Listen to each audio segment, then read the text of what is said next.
Thank you so much. So we have today the Veteran AdVantage 2.0 program, which is one of the uh, veteran transition support webinars, but this is also very helpful for those who would want to go through a career transition, doesn't matter if they are a veteran or not. And today we have with us two very eminent speakers, entrepreneurs, as well as, they have served in very eminent roles in the military when they were serving there. Colonel Sudeep Mukherjee and Captain Venkat. I'll just introduce both of them one by one.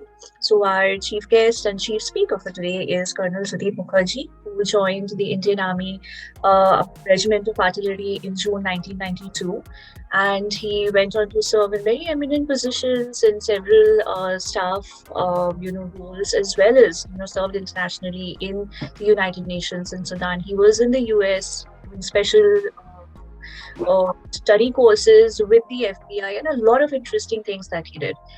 He hung his uniform. He's at least, from active services when he retired in 2013, but post which he was with a very eminent airline serving as a vice president, solving immense problems for them and gathering a lot of insights and experiences, with which he went on to start his own consulting, Reserve 3 Consulting.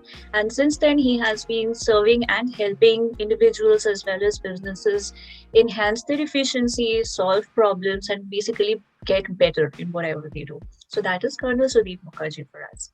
Our second speaker is Captain Venkat. Captain Venkat is also from the Regiment of Artillery, and he has been uniquely, special in his kind of transition journey because he went on to become an entrepreneur, and not just that, he is the founder and one of the leading persons for three very well-known veteran support consultings, that is Fortinet, Bridgehead, and now Zenith.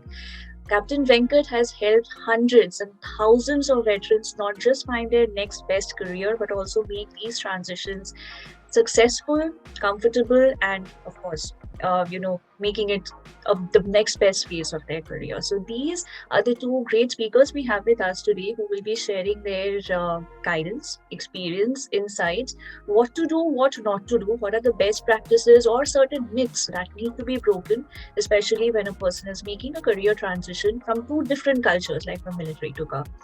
So without taking any further time, I will hand this over to Colonel Sudeep Mukherjee, who will guide us with his stage on phase of conversation and guidelines. So, Colonel Mukherjee, sir, thank you so much for your time and being part of this program. One very key problem, or one very key common question, rather, what we receive is that how to showcase our skill set when one is moving from the military to the corporate. One of the fine things that we always notice is that a military personnel is always good at several things. To name a few, people management, operations, project management, logistics, crisis handling. So when it comes to putting it on CV, they are a little bit in confusion how to showcase that. So can you help us guide some guidelines around that and how to go about it? So thank you, Shravani. The first thing that I would like to say is in the army, you're looking for a generalist. You're looking for somebody who can do everything.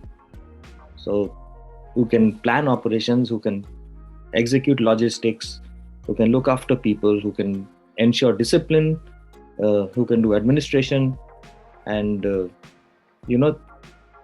basically arrange sports competitions, arrange competitions for children, project manage building of schools and roads. So everything, you're supposed to do everything. Whereas in the civil world or the corporate world, people join a service and then they continue in the same industry most of the time till they retire. And it doesn't matter as to what your background is. So I have a nephew who's done electrical engineering and an MBA, and he's working in a bank, right? So he's gone into finance. We would have thought that to get into finance, you needed a BCom degree, maybe a chartered accountancy, and then go into finance. But he's chosen that route. And he's moving from one financial institution to the next and to the next, and he's carved a niche for himself in the finance industry, right? Now, an army officer who has spent, let's say, 20 years in service and then has retired, and before retiring he does a 2-year course in financial management, and he says that I want to work in finance. So when he goes for an interview, they ask him what you've done, and he talks about all his experiences of administration, of operations, of program management, of you know HR, people management. And then the recruiter looks at him and said, we are hiring for a financial management role, and you're talking about everything else other than that. So what a veteran should do before he puts himself out there is figure out what industry he wants to work in, and that would depend on what he likes to do. For example, I had made up my mind that I would work with people. That's it. Do I have logistics experience? Of course I do. Do I have HR experience? I do. Do I have program management skills? I do. Yet, when I decided that I'm going to work in the people industry, I just discarded everything else.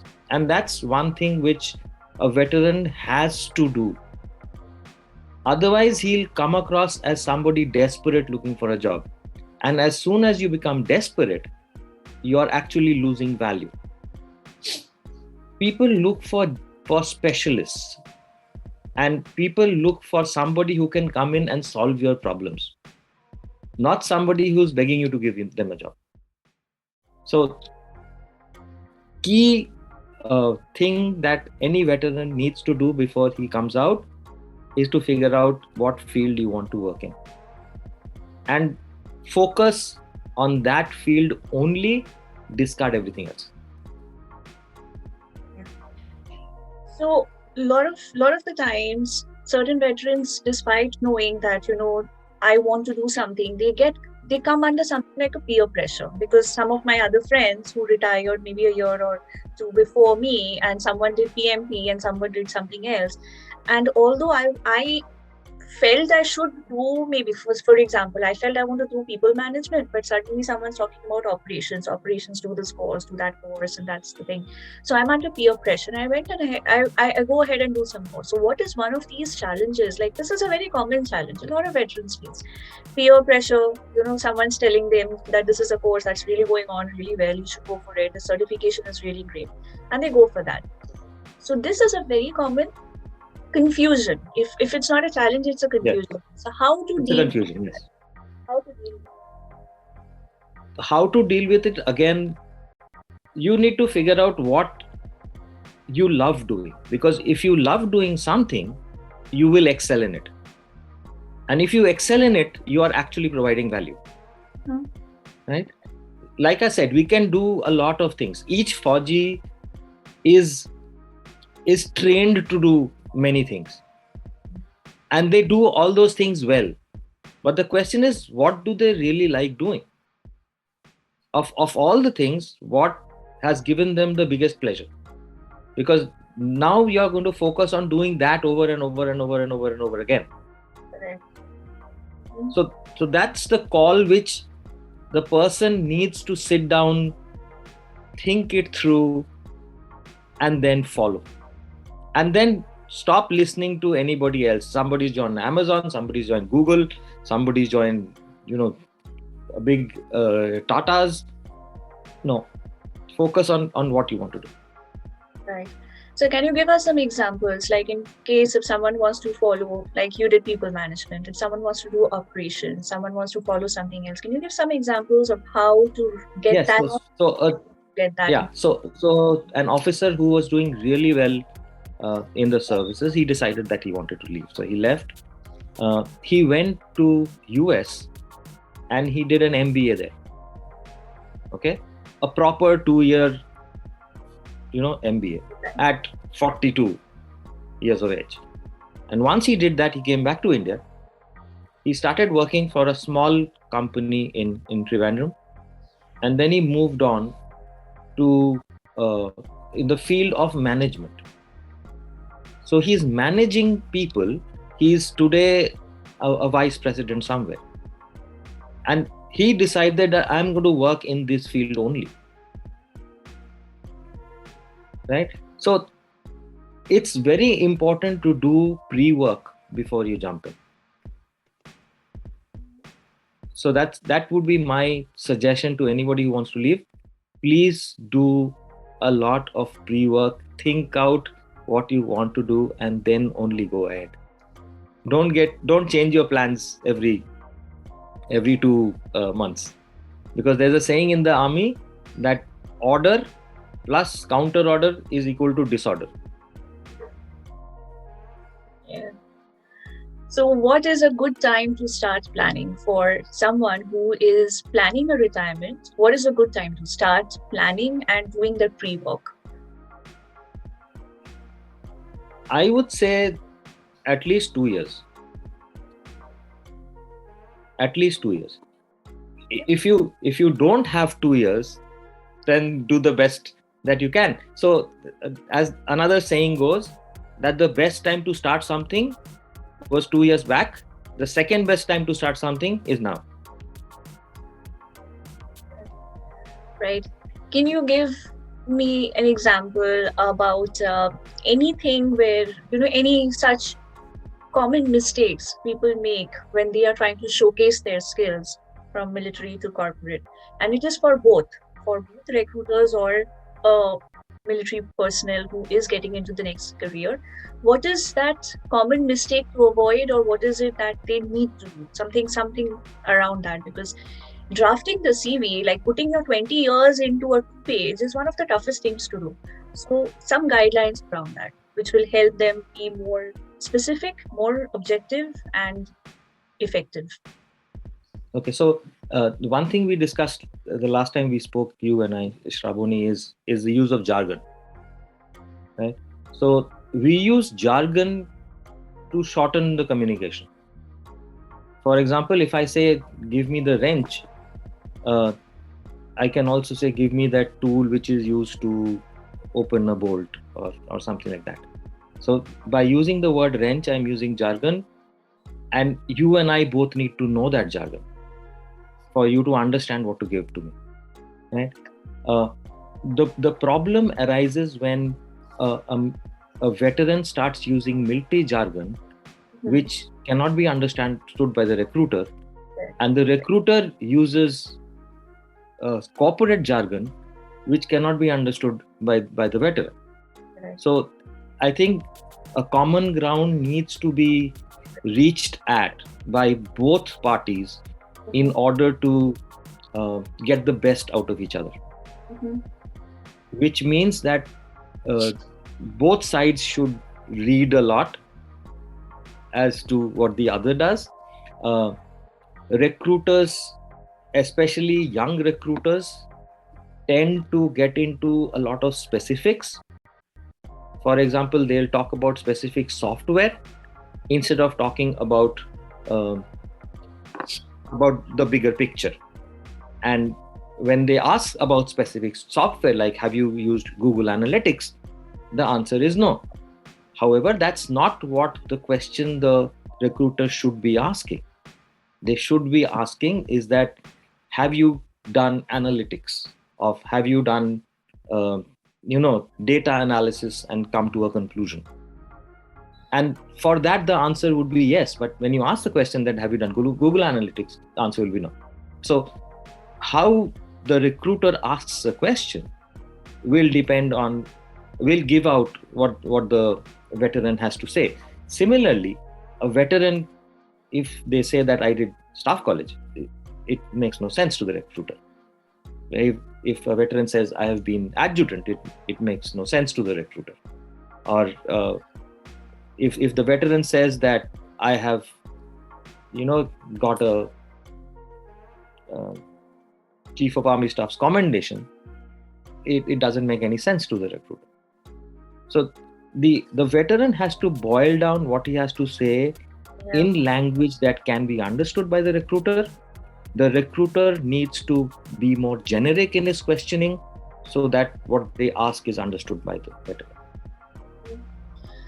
So one thing in my mind is that, when a person is moving from the military to the corporate, so want to, they always want to get, of course, the best of their, the best things should come to me. So what are some of these, um, the myths that military veterans they have, and that needs to be broken because job life in the military, or maybe how you get into the military or how you get into the corporate, are a little different. So it's not the same. So one is about the cultural aspect.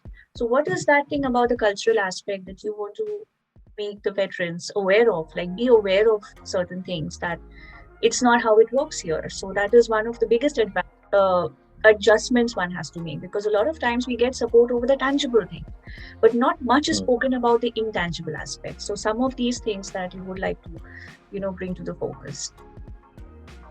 The first thing that the veteran must realize that the people who work under him are no longer subject to the Army Act. Okay, so if you tell them to do something and they don't do it, you can do nothing about it, right? You can scream and shout, but that won't make it happen. So you have to get a buy-in and earn the trust of that person, and then only they'll do it.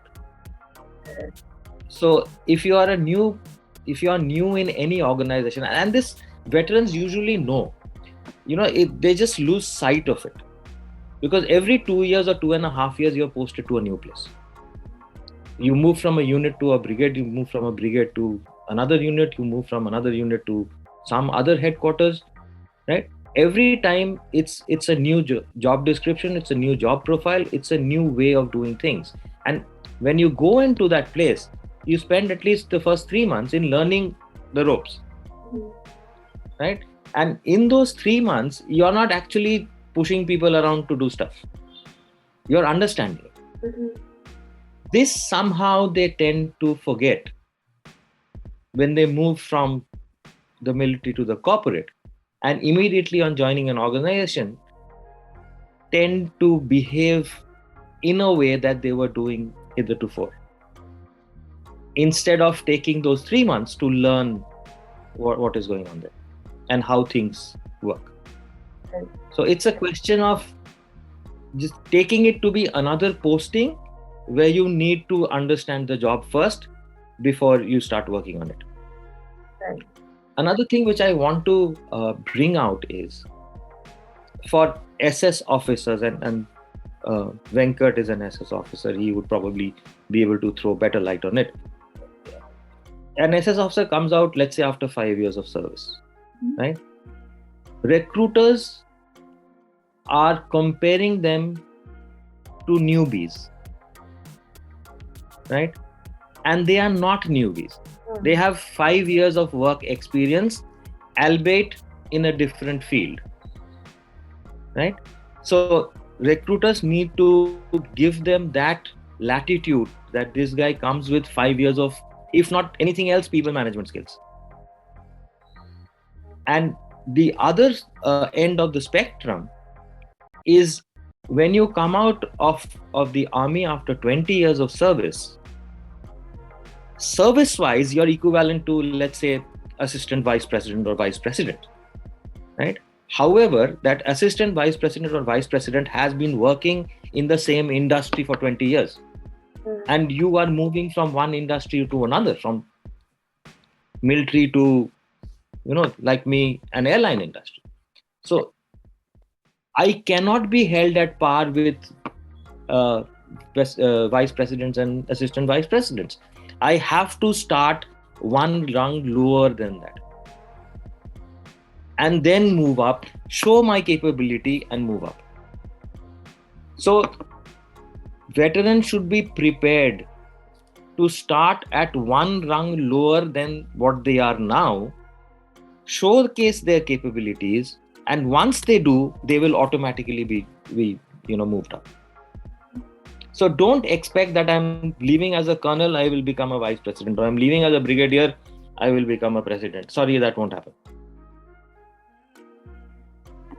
So now I want to ask Captain Venkat, because you chose to move from military to the corporate, but as an entrepreneur. So that was a different journey you chose, and that was quite long time back. Like now, we are seeing a lot of people moving to this journey to take up the entrepreneurial road. But you took it at a time when that was not so common. So we want to hear from you. What was your journey like? What is it that you learned? And that's the experience you can share. While a lot of veterans, as well as even corporate people, want to transition from a set of career, whether it is the military or the corporate, and move into the entrepreneurial journey. So what is that experience like? Please throw some light around that. Thank you, Shravani, for inviting us on this platform. And it's a pleasure to share my journey with the fellow veterans and everybody else. Thanks for actually creating this platform, Shravani. Okay, to answer your question, it is something to do with what I am, who I am. Uh, I am mad. I'm slightly delusional, and I always wanted to make a difference. And I always wanted to challenge the status quo. So and that's why I was always an average guy in the world of academics, but a standout guy in the world where it needed to make a difference. And that was precisely the reason where I really wanted to try myself out to implement what was there inside here, to do stuff. For example, the status quo was majority of the veterans when they retire. The majority of the soldiers when they retire, or the officers, or so that we call, they take up the employment route. That's the status quo. The status quo was majority of our folks get into HR or admin or ops or the support functions. That's the status quo.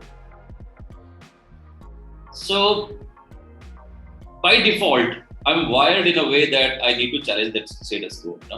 So I need to be in a field where I can bring in a change.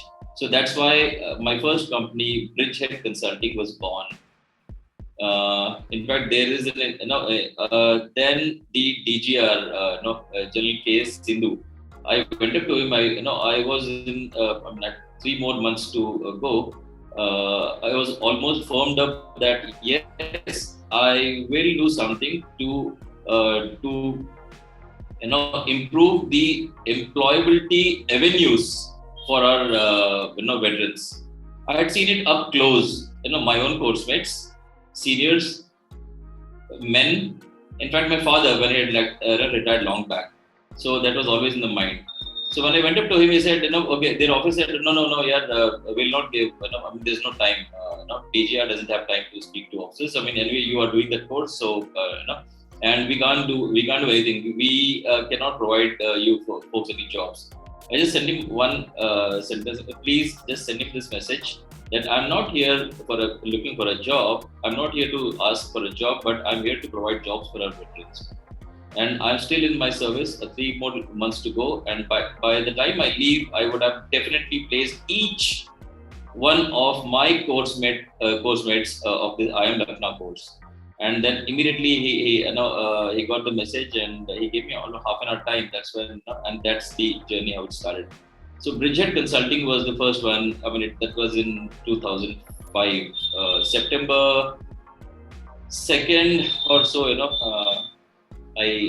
My service got finished, and then immediately the next day itself I started this company.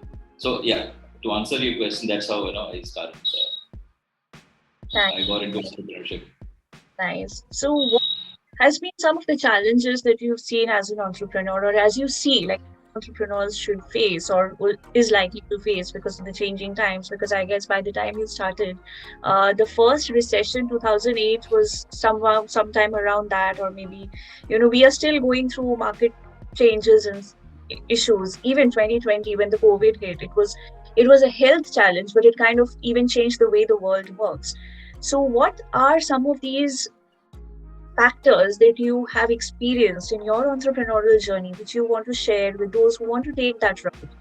Like be aware, like, what are the things I should be aware or I should be prepared for? Because beginner's luck may not strike. So, what are some of those things that one should be prepared to? Because if one chooses to move from the military to corporate and not to do a job, like but to start with whatever their savings, pensions, etc., I would rather start on the entrepreneurial trip.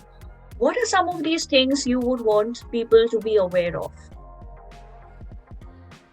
Yeah, pretty interesting question actually. This when I started off, it was in 2005.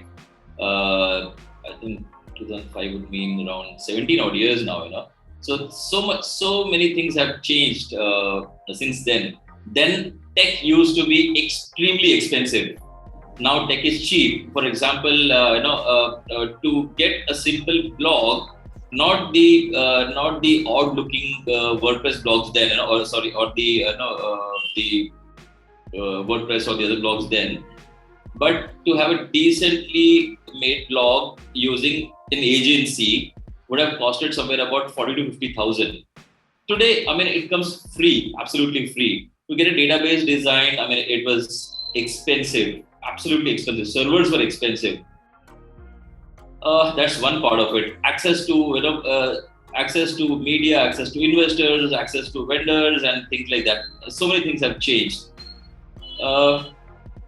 Just to share, when 2005 itself, I forayed. I always knew that tech will be a big time enabler, and 2005 definitely was pretty early time, for an average person like me actually to envisage, because I didn't come from a tech background, but by virtue of my college education, I was actually moving around with a lot of folks who were into the business world. So then I decided to create a website by the name BridgeNet. The whole idea was to build a bridge between corporates and veterans by virtue of a Q&A forum and knowledge sharing repository. Mm-hmm. Because yes, the biggest challenge or the biggest hurdle between the veterans and the corporate is the information barrier. Absolutely, as Colonel Sudeep had covered it pretty well in terms of whether it's jargon or whether it's a resume or a profile, whichever way it is. It is the information barrier. For example, let's say let's say a job description would say incident manager. So incident manager, what does that mean? And there would be just about 2-3 lines, which, because the recruiter expects the person applying would really know what an incident manager really means. But for a non-tech person or for an average veteran who is not from an IT domain, incident manager would mean something to do with on ground, incidents happening on ground reporting. But this guy actually meant IT incidents, those tech incidents, those kind of stuff. So that really this information barrier was to be broken. That's why we created BridgeNet. Moving forward, 2007 created Forgenet.com, which was the first full-fledged professional networking site. It was, you can actually call it LinkedIn for military. 2007, you can imagine 2007 would be, LinkedIn in India was still at the nascent stages. Our folks were actually, building certain groups, the LinkedIn groups like Indian Army LinkedIn group and stuff. One of the incidents, I was part of one of the groups. I was making this BridgeNet, building those networks. I was part of one of the groups created by, again, another veteran of ours, where I posted a couple of job openings, and then this person actually blocked me. He said, "Hey, you can't really, post job openings on your own. This is unless they're approved by me or stuff." It really, whizzed here. I said, okay, I think because things are too centralized, they need to be decentralized. And we can't have autonomy on the internet. Internet needs to be decentralized. That's the first thing for growth. That's why today we have those DAOs. That what we call. So we need to have that. So that was other than the other objective of helping our folks network, I built Fortunate.com. Then 2007 September, the work started. The whole work again, it took almost 7 to 8 months for the development work. PHP, Linux, and the database and stuff. Then it costed around 45 lakhs. Today, I mean, it's peanuts. Today, I mean, you have a ready-made networking sites which you can actually just plug in and start your work. I mean, you just don't have to do anything. I mean, you just start your subscription, software subscription, pay 2,000, 3,000 bucks, and just start off with it. So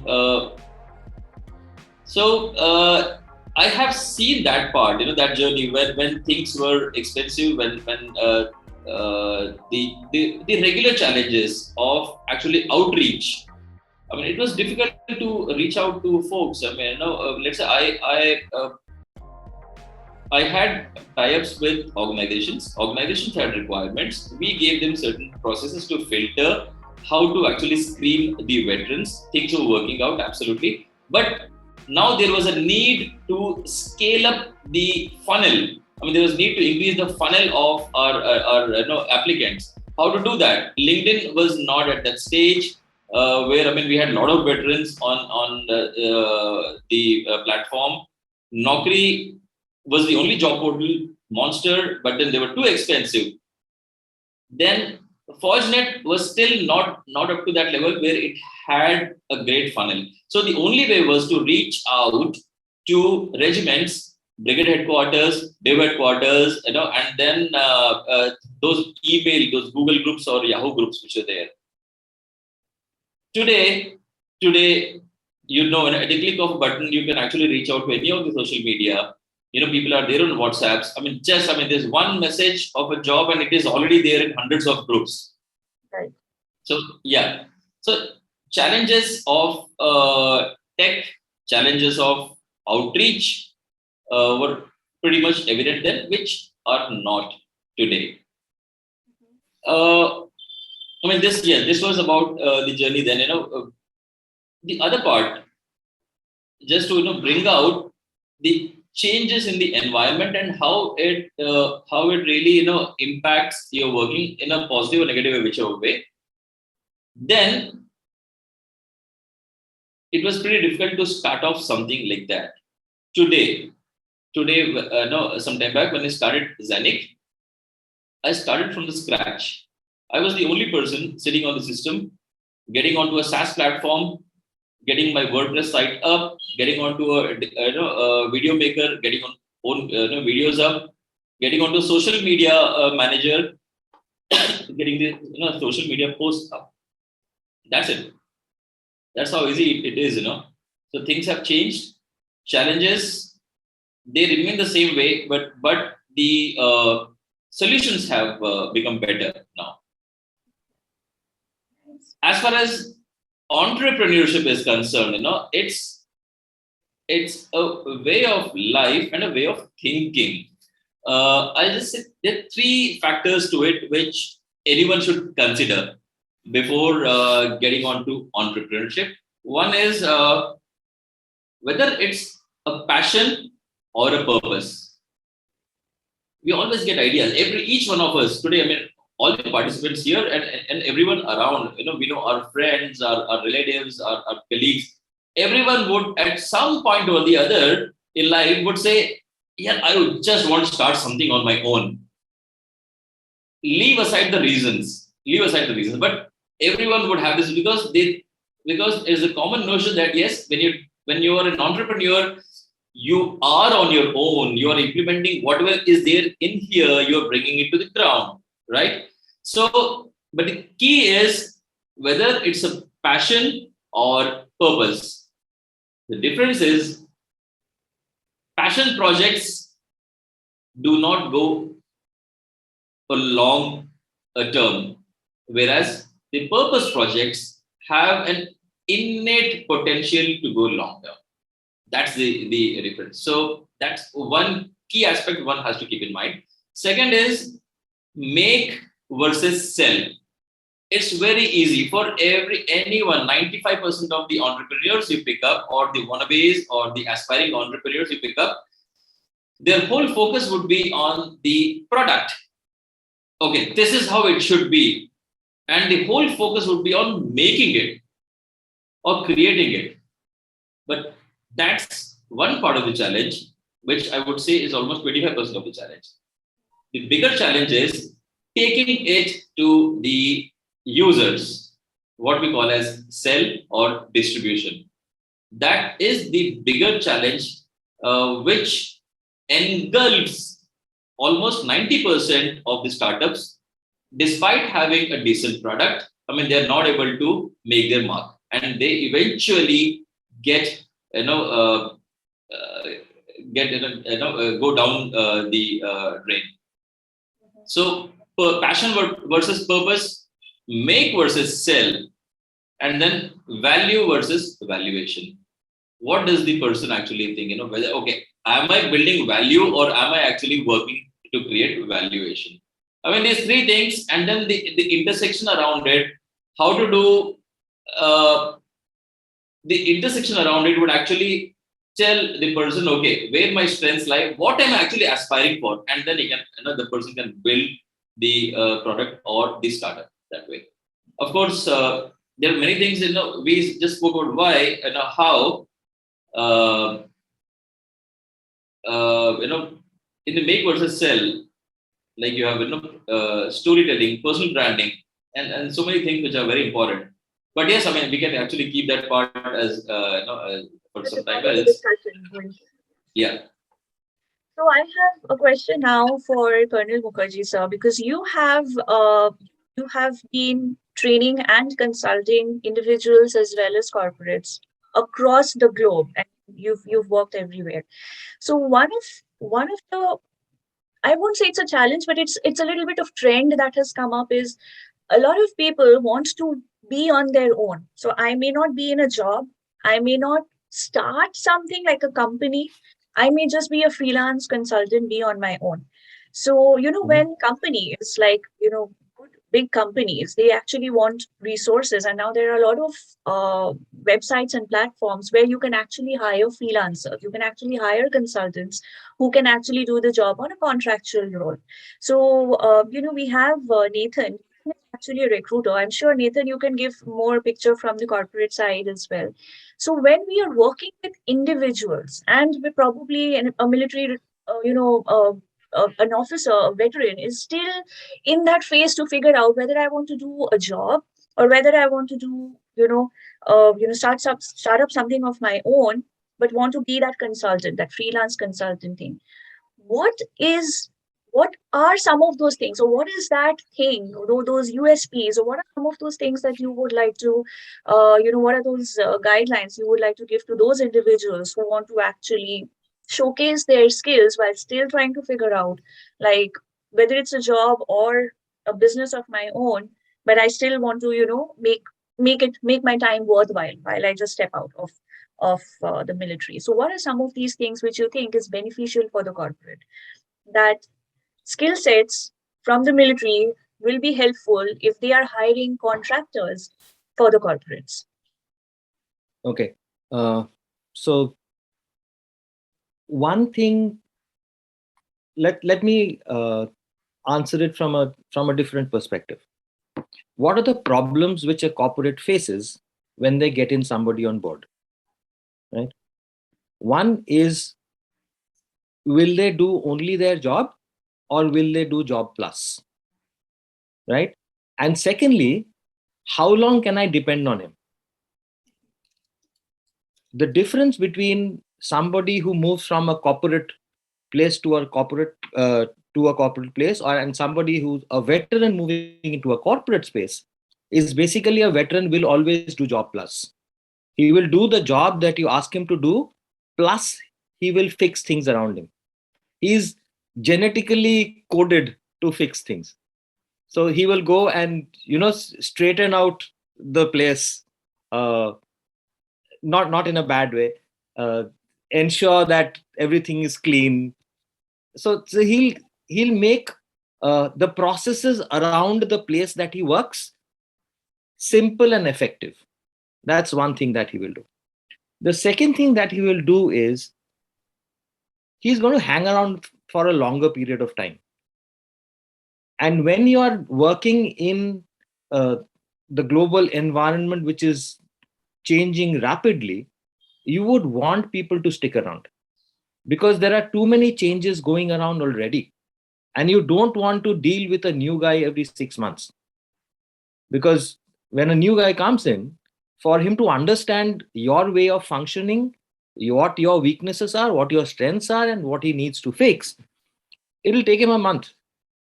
So he's just working for 5 more months, and after the fifth month, you have another joker coming in and doing the same, reinventing the wheel. So in case you get a veteran in, he will be with you for a longer period of time. Another another thing that the veteran will do for you, he will coach and mentor the people who he's working with. And as you know, people are stressed because of rising gas prices, because of families becoming nuclear, and additional pressures, parents being sick. COVID has given you first-hand deaths, very close to home. All of us knew somebody who has died in COVID personally. It's no longer a far thing. So all these stresses need somebody to deal with it, and everybody is not open to going to a therapist. So if you have somebody who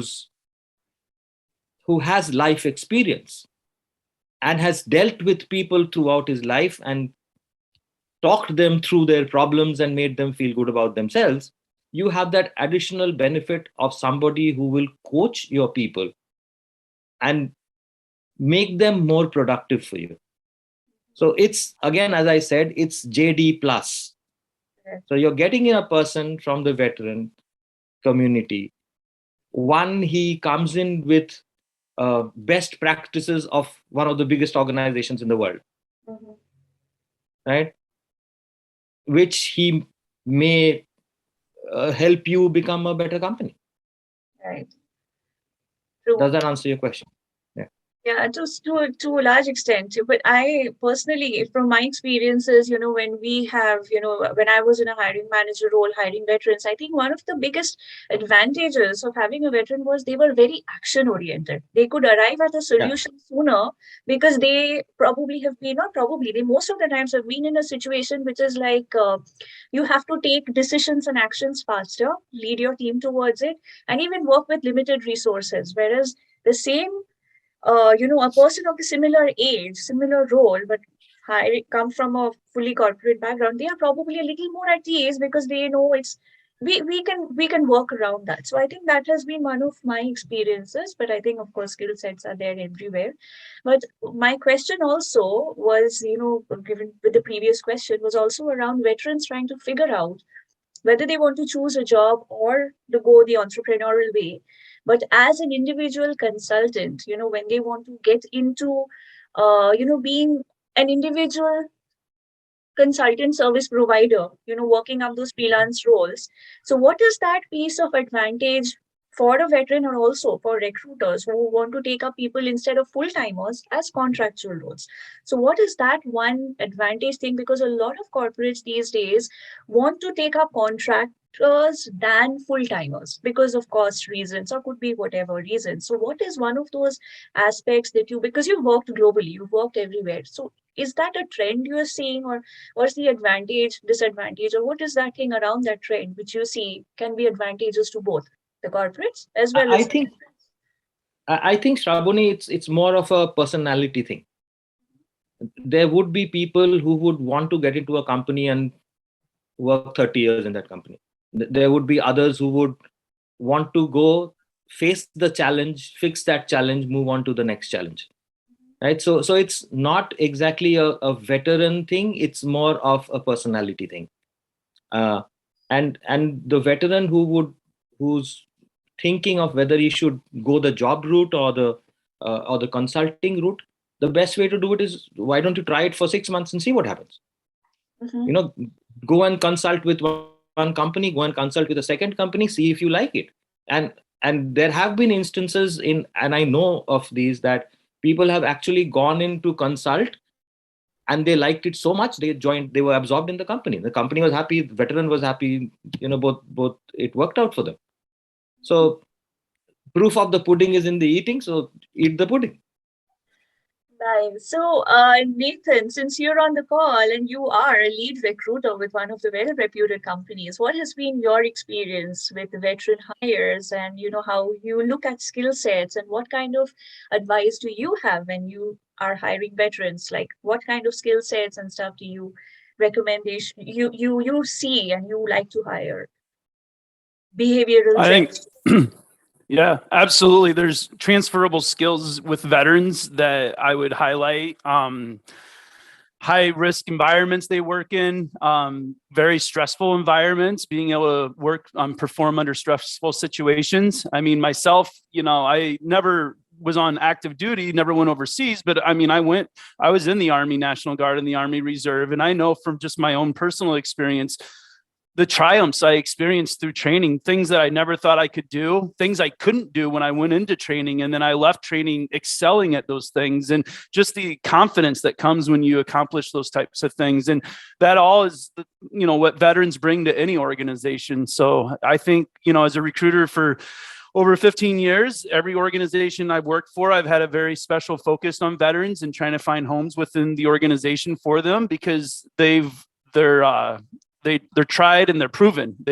They bring a lot to the organization, and I think those intangibles are critical when you think about just what hiring managers look for when it comes to cognitive and non-cognitive skills.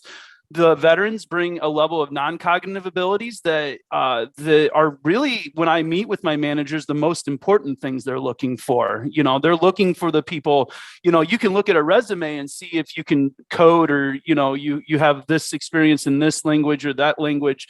But when you speak with someone, that's when you start drilling in on the non-cognitives and seeing that military experience. Again, kind of going back to those things I mentioned, they're bringing a whole nother level of abilities when it comes to those non-cognitive abilities. And for most of my hiring managers, those are the things that are most important, because you can look at a resume again and see those skills that you need to complete the functions of the roles. But how's that person going to work within, the culture and the team that they're going to be a part of and stuff. And that's the beauty of veterans, and why I try to, focus a lot of my recruiting efforts on veterans when I'm trying to fill my different roles. Awesome. So, being from your experience, because you've been in part of both worlds, so you know how it is like. What are some of the common mistakes do you think veterans tend to make when they are shifting or transitioning from military to corporate? Because it has to be like, it's like 15, 20 years, or sometimes 10 to 20 years of their experience down in 2 pages. So what are some of these Right. challenges that you see that, or you want to recommend veterans, like, start looking at these aspects, because those are some common mistakes that are made on a CV, and that can be like rejected, even though they are a great candidate. So what is some of that? Yeah, I would say I encourage every candidate, any person looking actively, to have a full vita or resume that encompasses their whole career. But then as you start going out and looking at job descriptions or job postings out there, I think what will provide them the most value is really honing in on the specifics. I almost put it like it's an open book test. The company's looking for these things on this page. You just have to put those on your resume, and you can't make up where you worked, how long you worked, and what your title was. But those bullets underneath that on your resume, make those bullets speak to that specific position. And then a lot of organizations use AI and create profile matches based off of keywords. So when you're pulling keywords from that job posting to the keywords in your resume, you're going to have a higher profile match. And I think as a veteran, some of the biggest challenges is changing that military experience and really putting it into terms that people can recognize within the organization that they're applying to. I've seen quite a few veteran resumes come through at my time at Cargill even, and it's really amazing work that they're doing. I mean, the things that they do and they put on their resume is just outstanding, but it doesn't it speaks to me, but it doesn't maybe speak to other recruiters because they don't quite understand the full scale of what they're doing. And I think especially for leadership roles, people from the military with leadership background, that's a whole nother meaning than leadership within a corporation or an organization. So I think my biggest nugget of advice to any veteran, transitioning is really dive into that job posting, take those keywords from that job posting and layer those into their resume. And you want to have a master resume, but then condense that resume down to a page or two, unless it's an extremely technical role, to really hone in on the specific requirements of that role, so that when that recruiter spends, the 30 seconds they spend on a resume, they're seeing the most important things that candidate wants to articulate to that recruiter. And I think that's going to be the biggest challenge for any veteran, is really focusing in on how do I say what I did there into what it means for this company that I'm applying to right now. Yeah, that's great. Just to add to what Nathan said, is, veterans need to understand that the CV will not get them a job. What will get them a job is that interview they go for after the CV is selected. So the aim of the CV is basically not to get rejected. And how do you not get rejected is what Nathan described, is use those keywords which are there in that job posting. Make sure those are there on your resume. Okay, that's right. Okay, so this is kind of open to both the veterans as well as someone with the experience of recruiting. That's Nathan, to all of you. What are some of the biggest myths that needs to be busted for veterans when they are transitioning from a career, or not just veterans, anyone making a career transition? So because there are people in the corporate who wants to shift from something to something else, what are some of the biggest myths that needs to be busted for career transitions? It's actually open to everyone. Do you want me to answer that? Sure, go ahead. Yeah. So one thing that people ask me, when I'm in Buffalo, New York at the moment, and whenever I meet people, they say, you were in the military and now you're doing this. What's the difference between what you were doing in the military and what you're doing now? And I say you can look at it two ways. One is people are people and work is work. So there's absolutely no change. I'm doing the same thing that I did earlier. And secondly, is that what I was doing prior to leaving the forces is we were all under the Army Act. So the legalities were different, and the legalities are different now. If I would tell somebody to do something, he bloody well do it at that point in time. Here, I have to influence that person to do what I want them to do. So my influencing and persuasion skills have to become much better than they were in the military. So my people reading skill, people influencing skills, maybe selling skills have to become much better than it was. So I need to work on that. If a veteran is transitioning from the military to the corporate, become a better seller. Nathan, how about you? I would echo those sentiments. I think the biggest myth I hear from just veterans when they're transitioning, if I'm interviewing them, they undersell themselves. They don't. Yes. They just don't realize how much they will bring to any organization. And I would that's the biggest myth that I've seen, is they just don't believe how much of an impact they really can make, and don't ever underestimate themselves, because the environment that they trained in and the experiences they have, and I'm biased, but far outweigh, an administrative assistant person that doesn't have any military background, and I mean, we all have our own experiences in life, right? Some of us served, some of us didn't, some of us go to college, some of us don't go to college, but there's life experiences. And that's why I value organizations that focus on the phrase of do you have the following education or a combination of education and experience? Because just because I don't have a 4-year degree doesn't mean I don't have 4 years of experience that is equivalent to that degree. So again, don't underestimate yourself. You have 4 years of a signed contract that you committed to your country and served and learned some really strong skills, and you should be you have to be your biggest advocate. And you know, I wouldn't oversell myself, but I definitely don't undersell yourself either. Yeah, I'd like to actually add my 2 cents from my experiences that I've had when I've spoken to veterans or seen their experiences.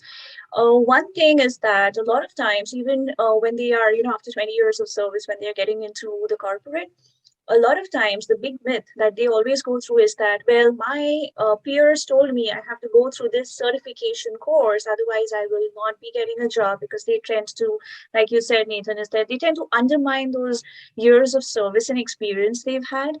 A lot of military personals, they actually go through cross-cultural experiences. Like in the US, if they get into the army, they are usually placed in some different culture, country, serving there. Colonel Mukherjee, you have served in Sudan, you have served in the US, you have worked parallelly with multiple, you know, Cultures. nations, cultures who were being trained by the FBI. So you have had those kind of things, experiences. So one of the biggest challenges I think most corporates face is that to have a multicultural experiences, because DEI, diversity, equality, and inclusion. This has become really, it has become really prominent in the last couple of years. It has always been there, but it has become way more. People and organizations are way more conscious. So these are some of the things I think veterans, they still do not showcase on their resumes, and I could be wrong. Nathan is probably a better person to say because he reads way more resumes than we all do. But so, what are some of these things, like, which are sometimes overlooked, sometimes undermined? Like one of my friends who is now serving with the Amazon best places to work. He had served the highest battlefields, which is one of the coldest, most harshest places. Now, probably in the corporate, that could be something people think, oh, how is that relevant to me? Well, when I read that, I think that is quite relevant, because you can work under pressure, or we can work under circumstances that is not the best environment for a person, most comfortable environment. We still function under that. I think some of those aspects that need to come out on the CV. So what are your thoughts on that? Like, as a panel of experts, what are your thoughts on that? What are some of those aspects which may not have a direct transition in language from military to corporate, but should be brought up in a resume, so that your next hiring manager or someone should read it and know that what are those circumstances that you can handle? Because most corporates do not exactly want a ditto and a ditto match from resume to job profile, but I think they just want to know what is the problems that a person can solve if they are hiring someone into this role. So what are some of your expert opinions around that you want to focus when it comes to this, on those intangible aspects that need to be brought up, experiences that you've had when serving in the military? It's not about what you have done, but more what you can do. The problem is we focus on what we have done. I have done this, I have done this. That is actually irrelevant. You've done it very good, 3 claps and have a drink on me. But what can you, how does that translate into what you can do for my company? So a recruiter would think about, yeah, very good, you served in Siachen and you eaten boiled eggs for 3 months. How does that impact me, right? So the veteran has to actually, in his head, translate what he did to what he can do, or what he can bring to the table, right? And that move in his head is what will actually showcase his talents, like Nathan said. You need to showcase what you bring to the table and not focus on what you have done. Because when a recruiter is looking at a person to recruit, he is thinking, how can this guy benefit my company? A business is looking to make money, period. Right? Any business is looking to make money. You serving in Siachen has got nothing to do with making money. In fact, the armed forces go through resources at rates which a corporate would, would be aghast to see. Right? The amount of diesel and petrol and gas that they blow up is crazy. Right? But that's the requirement there. However, the question is, how do you translate what you did to what you can do, and how can you benefit the organization? Which again, I go back to what I said earlier, is you need to sell the future of the company to the company with you there. So by adding you to that mix, how is the company benefiting? Right. And that's perhaps one of the questions that a recruiter may want to ask, that if we take you in, how will we benefit? And that will probably help him sift through the wheat and the chaff, because he will then come to know that whether this guy actually knows his worth, or is he just building up a story. I think this is also very relevant for those, even within the corporate, who want to make the next transition into Absolutely. the next stage, especially, those who want to get into senior leadership and C-suite. So that's very helpful in that case, so because you have advised and you have served in various, cultures, multicultures, organizational cultures as well. So what kind of trend do you see? Because what existed about 10 or 15 years ago, especially in the last 2 years after the COVID, since the world has really changed or adapted to the new normal, what kind of, senior leadership or C-suite kind of qualities do organizations need or want to see or want to hire? So is that something that you can throw some light on? So I think, what as a leader, what you want uh, to see in a possible hire is, what is the tolerance to ambiguity? How can he function in an ambiguous environment which is changing? How can he adapt to change at the speed of change? Mm-hmm. Because you know over the last, let's forget COVID, right? Let's keep aside COVID. Even after COVID, the world is undergoing change. China is undergoing change. The logistic supplies have been hit badly. There's huge amount of labor shortage in the US. The Ukraine Russia war has created this gas thing that is going on in the world. Liz Truss has resigned yesterday, right? So all these impact business. They do. If you're dealing with, like, Cargill has offices in the UK, I'm sure they'll be impacted by this,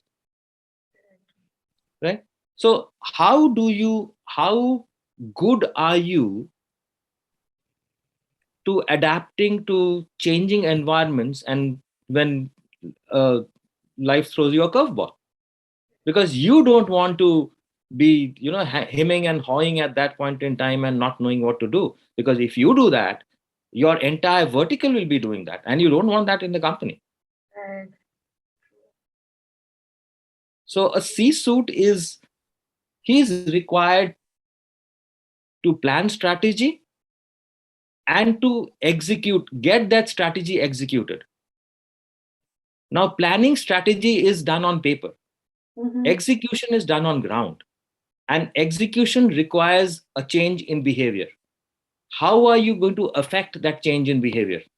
And the best people to affect change in behavior are veterans. Yes. Okay, that's really interesting. I will now leave the, platform open for questions for whoever may have some questions to ask from their career point of view. Doesn't matter if you're a veteran or not, because we have some really, powerhouse of information sitting here, as you can see. So you can please openly ask your questions, and please unmute yourself and ask your questions if you have any. And I'm going to just take a quick note of the questions that has come up for those who could not make it to this program, and I'll just ask those questions. So anyone who has a question, please feel free to ask.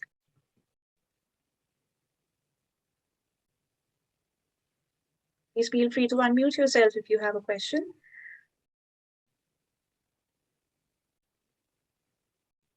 Okay, I may have a quick question, which is from the interview perspective and facing an interview. So what to avoid and not do while showcasing one's skills on an interview?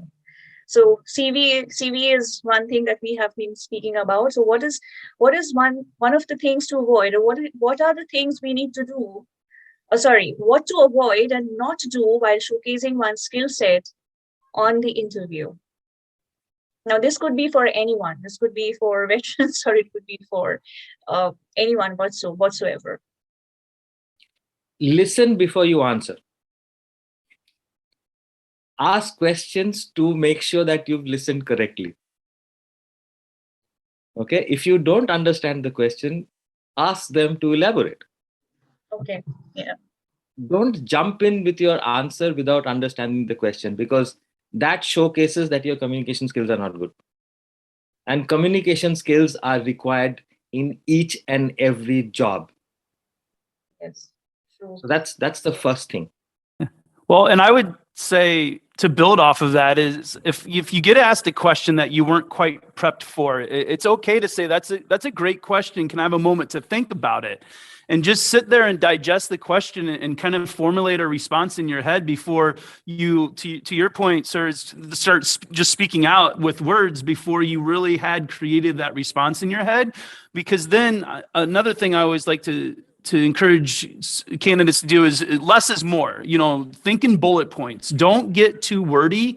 Don't use a lot of filler words. And by taking a moment, taking a deep breath, digesting that question that you weren't planning on having being asked, and coming and formulating a response in your head before you respond, it'll give you that opportunity to be direct to the point and concise, and all of those things will help lead you down a path of a successful interview. Okay, Nathan, this one is going to be for you. A very common question asked by recruiters to anyone, whosoever. Tell me something about yourself. What's the best way to address this? Because a lot of times the confusion is, whatever I need to say about myself is already on my CV. So how do I address this question? So this is a very common challenge everyone faces. It's not just veterans.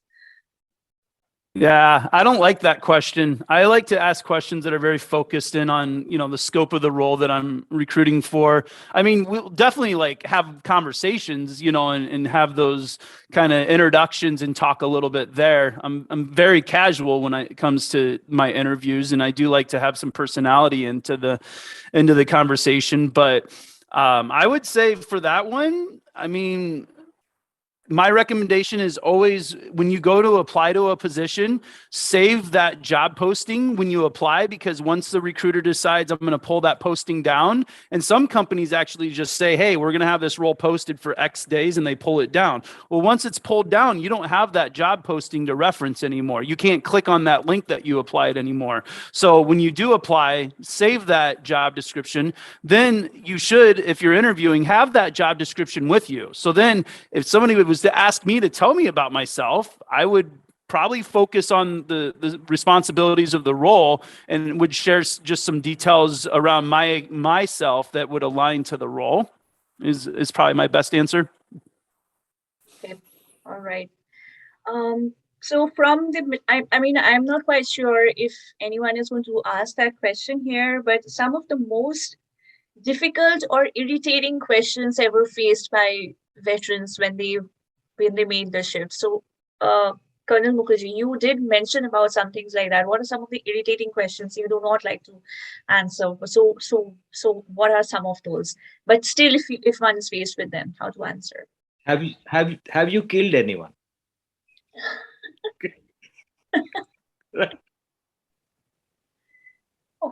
Okay, all right. That's So that's that's the worst I have heard, and I actually wanted to add to the tally, at that point in time. right. So what was your answer? Yes, a mosquito. Yes, we all must have killed one, sometime a fly or something. So I use the Tom Cruise answer that I can tell you, but then I have to kill you. So Well played, sir. Well played. Okay. So I want to just trip back to Captain Venkat once, quickly again on the entrepreneurial side of the tricks and stuff that one has to face, the challenges and the advantages both ways. If you have to give any tips, you did share some very essential tips on, the purpose, people and purpose, and, the make and sell. If you have to give some tips on what you need to have, or what are the certain mental preparations one needs to do practically on ground to see whether you are actually, making, a progress towards what you want to do, whether it is a purpose or whether it is passion. So if we are making a progress towards that, because a lot of times entrepreneurs, they start something with a passion thinking that it's very purposeful, but it fades out over a phase of time. So what are some of those things, what are some of those tips that you want to share with them, especially if they want to get into this trip of being an entrepreneur? This holds true not just for veterans, but for anyone who wants to get into entrepreneurship, and in general in life as well. The first and foremost thing is to start with defining that why. Why does this exist? Simple. First, defining that why is very, very important. Okay, if someone would say, yes, I want to start a recruitment consulting firm, or let's say I want to sell potatoes, or I want to do this, whichever way, because the 99% of them would start off with the sentence, I want to do this, that is how it would. But then why? Defining that why is the foremost thing, and it's not easy. It's not easy. Sometimes it comes automatically when the genesis itself is why. Otherwise, you really need to work on bringing that why. What is easy, and how, if why is clear, how becomes easy, how to do it. Absolutely easy. Whether, for example, I want to sell potatoes. Okay, but why do I want to sell potatoes? Okay, because in my region, the potatoes which are grown are, completely pesticide ridden, or something like that. Or maybe the potatoes here are not what ideally the population here should eat, or if it is for kids, they should not really eat. This is why. So I really want to. So that why has to be very important. When that is clear, what is already there, and then you come to how. Okay, I want to sell it online, I want to sell it offline, I'll set up distribution outlets, or through third person, or I'll go door to door, whichever way. That's pretty easy, That's not a difficult thing. So defining the why is important. And second thing is starting the start point. Start point should be within. It should be internal. The strengths one has to really bring out to take that first step. Should always be internal, which would mean, ideally you should bootstrap. Work with your hands, dirty your hands, and then automate. Work yourself first and then hire people. Spend your own money and then take funds. Do things which do not scale at all, and then you actually move to the next stage of thinking about scale. So all these things are very important, and this, because there's nothing. It's just like pregnancy, 9 months. You can't cram it. Maybe 8.5 months, 9 months, nothing more. You really can't get a child out of womb within 2 months, right? Same thing out here also. There is a cycle. Nothing is boom on day one. It has to walk the path of the learning curve. So that strength, identifying those strengths, absolutely yes. And then internally, believe me, I have gone through this, in today's world, things have changed so much that with the access to social media and access reach, the information reach, and the absolutely boundaryless conversations that we have. So the first and foremost thing for when you think about entrepreneurship is, okay, in your plan it will be, okay, how much funding do I require? That's the first thing, okay, how much funding do I require? That's it, and then, okay, what is the tech do I require? What is the tech that I have to build? Not really required, unless it's really, at that level, it is not required. So you can actually start at one place with one system on one portal, pick up, do anything. So first is getting that why is very important. Second is within the internal strengths, and third and foremost tip, which is the most important part, which is the outreach for any startup, is the entrepreneur or the founder should be the PR for the organization, for the startup. Absolutely, he or she should be the PR. Absolutely. There's no dependency on magazines, no ads, stuff, but the own PR. Like, for example, the best example is Elon Musk. Same thing. Startups, every founder should be the PR for his or her organization, because that is the only way to build a personal brand for oneself and getting that unfair advantage for the startup. Believe me, almost 80 to 85% of the startups have founders who do not do these outreach activities on any platform. They do not. They think product will sell for itself, But the others, the 10 to 15% of them who are in similar domain, where the founders are actually doing active PR, themselves, generate that unfair advantage for their startup. So these are three things I can say, are timeless. They don't cost much. These three things, which they absolutely don't cost anything to follow. Right. So you brought up a very important term, which is personal branding. So when it comes to career transitions, whether it is from military to corp or within corp to corp or wherever, when a person is making a career transition or probably wants to take it to a next level, so this is actually open to all, so open to everyone actually. Please kindly share your thoughts and experience about what are the things which are the good practices and what are the things that needs to be avoided around personal branding, which you think is very relevant in today's era. So what existed 20 years back, I think it's not so relevant, especially in this era of social media right now. So what are some of the good practices and some of the things that needs to be avoided when it comes to personal branding? So whether it is for a job, as an entrepreneur, selling or your own org or wherever, some good practices and bad practices. I'll start. The majority of them make this mistake. They think sharing random stuff on social media. Let's talk about LinkedIn in terms of let's say professional platform. We'll talk about people who want to be in the professional working circle. They think sharing random stuff on their profile or in groups would actually make them visible, and if they are visible that way, they are generating more impressions, and more impressions would mean more profile visits. More profile visits would mean their personal brand is being built, because that is what majority who do that thing. But eventually, it's not. Personal branding would be starts off with honesty and transparency and sharing personalized stories. It's not personal, but personalized stories. That is what which builds relationship with the audience, because audience are not fools. We see those viral videos which have got 10 million views. Doesn't mean the originator has built personal branding.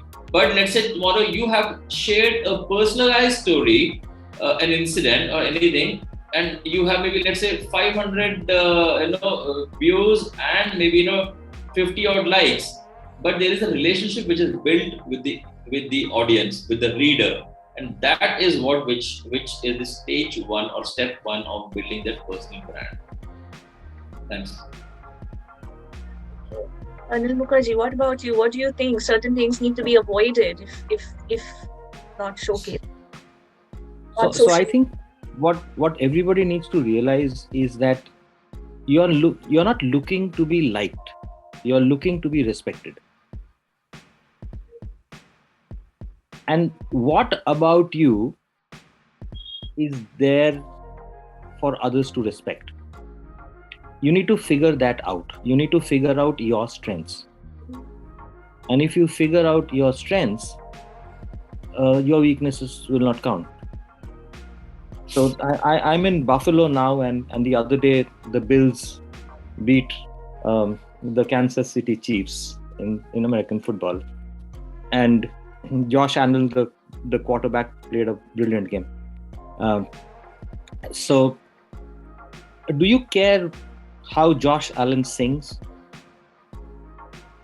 You don't, right? Nobody does. So Josh Allen just has to showcase his quarterbacking skills, his running skills, his tackling skills, his throwing skills. That's it. So that's his strength, and he has to showcase those strengths. So before you showcase your strengths, you need to figure out what your strengths are. And that would take some introspection, some reflection on your part. And I say the same thing again. Just because you coach people doesn't mean you're a coach. Just because you train people doesn't mean you're a trainer. Just because we drive a car doesn't make us a driver. Just because we cook our food doesn't make us cook. Yeah, exactly. True. Very true. That was really well said. Yeah. So you need to figure out what is unique about you. What can you do which nobody else can? And what, when you do that, makes you feel good about yourself. And if you can showcase that, and if you can talk about that, and if you can prove that, you have proved your uniqueness. And if you can connect that uniqueness to what the company will gain, I don't think anybody will stop you from getting that job. Absolutely. So, my last question to Nathan. Have you ever hired people from LinkedIn? If yes, what are those good practices that you've seen on LinkedIn through which you have hired people from LinkedIn? Yeah, I think we at Cargill anyway, I've had to flex different muscles when I've joined Cargill, because we don't recruit to a specific requisition. We recruit in a way on LinkedIn. Well, and I want to be clear, we don't recruit for specific requisitions on LinkedIn. We can't do requisition-based recruiting on LinkedIn. From a compliance standpoint, our legal department has told us that we can't do that, because once we start doing that, then anybody that comes up on my search, which could be thousands and thousands, are considered candidates, and then I have to move them into our applicant tracking system and all that kind of fun stuff. But what we do is I network on LinkedIn, and when I create my projects on LinkedIn to network, I create projects based off of the competencies or the skills that my managers are looking for those roles. And I absolutely use LinkedIn. I live on LinkedIn. It is my bread and butter. I put more of my chips on LinkedIn than anything else, even probably before my own applicant tracking system, which is a huge repository of resumes. And I should go out and keyword search, but I leverage LinkedIn because there's more people out there that include the people that in theory were in my applicant tracking system that have applied to roles. So I've just focused, depending on the role, the networks that I'm trying to find talent within. And I use keywords that align to those networks that I'm looking to focus on. I've had a lot of success. I mean, I think the big wins for me at Cargill, because of being a lead recruiter at Cargill, I'm hiring for everything below executive, or the layer below executive. So I have a very small little gap of people that I'm recruiting for. And a lot of those people are the people applying to these roles are internal equity, people that want to grow in their careers and take that next step up in their careers. So when I first joined in May, my first 3 or 4 offers were all internal people, because, Cargill wants to promote their talent from within and grow their talent like any good organization. But my real wins that I've felt recently are the people that I just say, "Hi, how are you?" on LinkedIn. And they're like, good. How are you? And then we start talking about their backgrounds, and I'm like, oh, we have a position that works really well with your background, which I knew before I ever said hi to them. But I go into it, just having a conversation, and those are my probably biggest wins, are finding people on LinkedIn and then working with them to transition into Cargill. And yes, LinkedIn, if I was a candidate, I would put all of my chips in LinkedIn, because that's where most recruiters go to find the talent they're looking for. So yeah. So hi Nathan, I'll say hi to you on LinkedIn. Please check my profile. Absolutely. Okay, well, thank you so much, all of you. I think this has been a great conversation. I think we just started talking about only military transitions from military to corporate, but with the kind of richness of the conversation that has come out, I think this is going to be helpful not just for veterans transitioning from military to corporate, but even those going through a career transition within the corporate, or those who probably want to take a second stage of career change, maybe from a job into entrepreneurship. So that is really nice to have all your insights and thoughts shared in here. Thank you so much, Captain Venkat, Colonel Sudeep Mukherjee, and Nathan, especially because you really jumped in and have been truly very insightful. It's been great. I would like to thank all our participants who dialed in, joined in. If you do have any questions, we still have 4 minutes. So if you have any questions in your mind, because we do have a few people who are veterans or who have transitioned from their military careers and probably have other questions in their mind.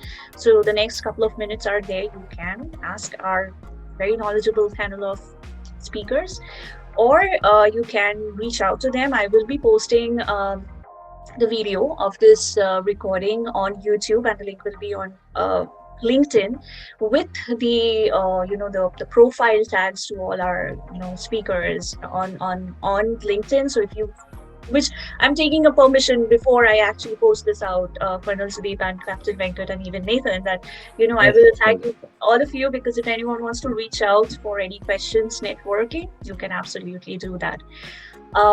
Thank you so much, all of you. I am Shraboni Paul from Neuworldz, my humble initiative to make people and purposes and businesses come together to make a difference. So that's what I'm doing here. So if you ever want to reach out for your personal branding, business branding, and have basically your news all across the world, Neuworldz is the place to reach out to, because we do have webinars and lots of good learning seminars happen every quarter.